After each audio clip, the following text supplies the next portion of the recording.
Welcome back. Let's pick up where we left off. We talked about what makes something a complete sentence and what can turn a complete sentence into a dependent clause.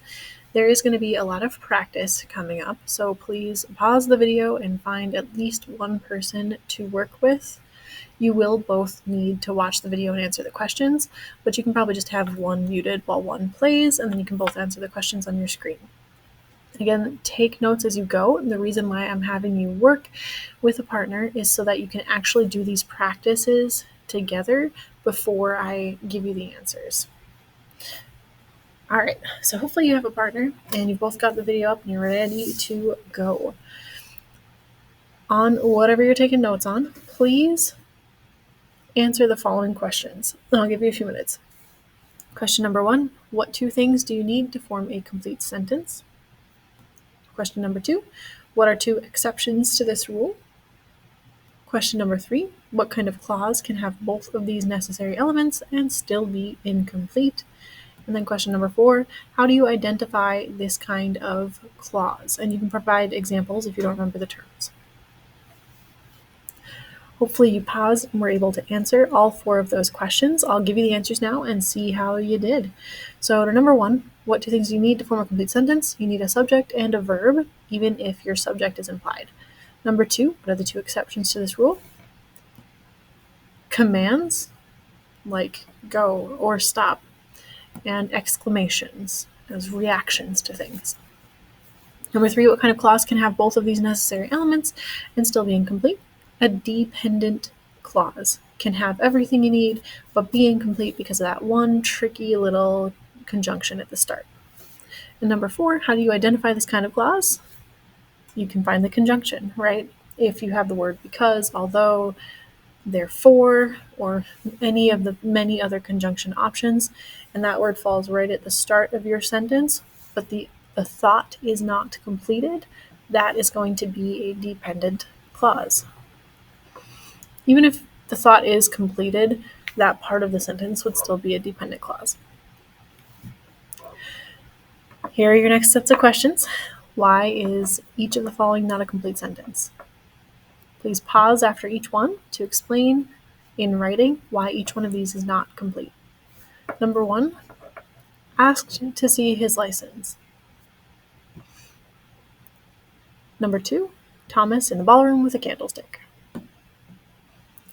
Number 3, without knowing the whole story. Number 4, because he wasn't an expert. And number 5, ran to the depot. Hopefully you had a chance to explain why you think each one of these was not a complete sentence. Some of them have more than one reason. Some of them just have one reason. Let's go through it and see how you did. Number 1, asked to see his license. We're missing a subject. Who asked to see his license? You could instead correct it by adding a subject and saying the cop asked to see his license. Number 2, Thomas in the ballroom with a candlestick. We're missing the verb. What did Thomas do in the ballroom with a candlestick? If you're familiar with the game, you know, but this isn't technically a complete sentence. Number 3, without knowing the whole story. There are a couple reasons why this is not complete. Number 1, it starts with a conjunction, without. And number 2, it's not a complete sentence even if you take that off. Knowing the whole story. What's our subject and verb here? It's not complete. Number 4, because he wasn't an expert. This one isn't a complete sentence because it is a dependent clause. It starts with that subordinating conjunction of because. If you take because off of the sentence and you just have he wasn't an expert, you'd be good to go. However, because is on there, so it is not a complete thought. It is therefore a dependent clause. I could correct this by adding another clause to it, by adding an independent clause to it. I could say, because he wasn't an expert, comma, he did not succeed. Number 5, ran to the depot. We're missing our subject. If you have questions about any of these, please pause and come talk to me so that I can explain them to you. I know grammar can be frustrating, punctuation can be frustrating because of these little itty-bitty things that are easy to miss sometimes. Here's our next little practice segment. On the same thing you're taking notes on, identify whether each of the following sentences is complete or incomplete, and then if it's incomplete, state why it is incomplete. I would highly recommend that you not write out the full sentences. Instead, I would just label 1, 2, 3, all the way through 10. And then next to each one, I'd either write C if it's complete or I if it's incomplete. And then, like the examples at the top show, if it is incomplete, you could state that it's either a dependent clause, or you could say missing a verb or missing a subject. Go ahead and take some time to go through these, and then I'll give you the answers. Okay, let's go through the answers to these. I have them up on the screen here. Number 1, yesterday we hiked the lower falls of Yellowstone Park. This is a complete sentence. Yesterday is adding a little bit of extra information. It's incomplete. It's a dependent clause technically, and that is added on to the independent clause of we, subject, hiked, verb, the lower falls of Yellowstone Park. Number 2, spent an hour walking along the Colorado River. This is not complete because we're missing a subject. Number 3, Carlsbad, New Mexico has the most beautiful sunsets. This is complete. Carlsbad, comma, New Mexico, comma, this is all just adding on to the place. You could say Carlsbad has, this extra little clause right here is just adding extra information.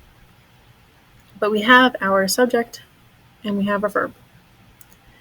My family and I in Boulder City, Nevada. For number 4, we're missing a verb. What did your family do in Boulder City? Did you go whitewater rafting? What was that? So you need the verb for that to be complete. Number 5, one year when Sue visited her aunt in Livingston, Louisiana. This is a tricky one. It is incomplete because it is a dependent clause. This is the one that people usually get tripped up on. And it's because there are so many commas and different parts to the sentence that you'd think it would be complete. It can also throw people off because Sue visited her aunt in Livingston could technically be a complete sentence on its own. Sorry about that. There we go. This could be a complete sentence on its own. However, it's not an independent clause.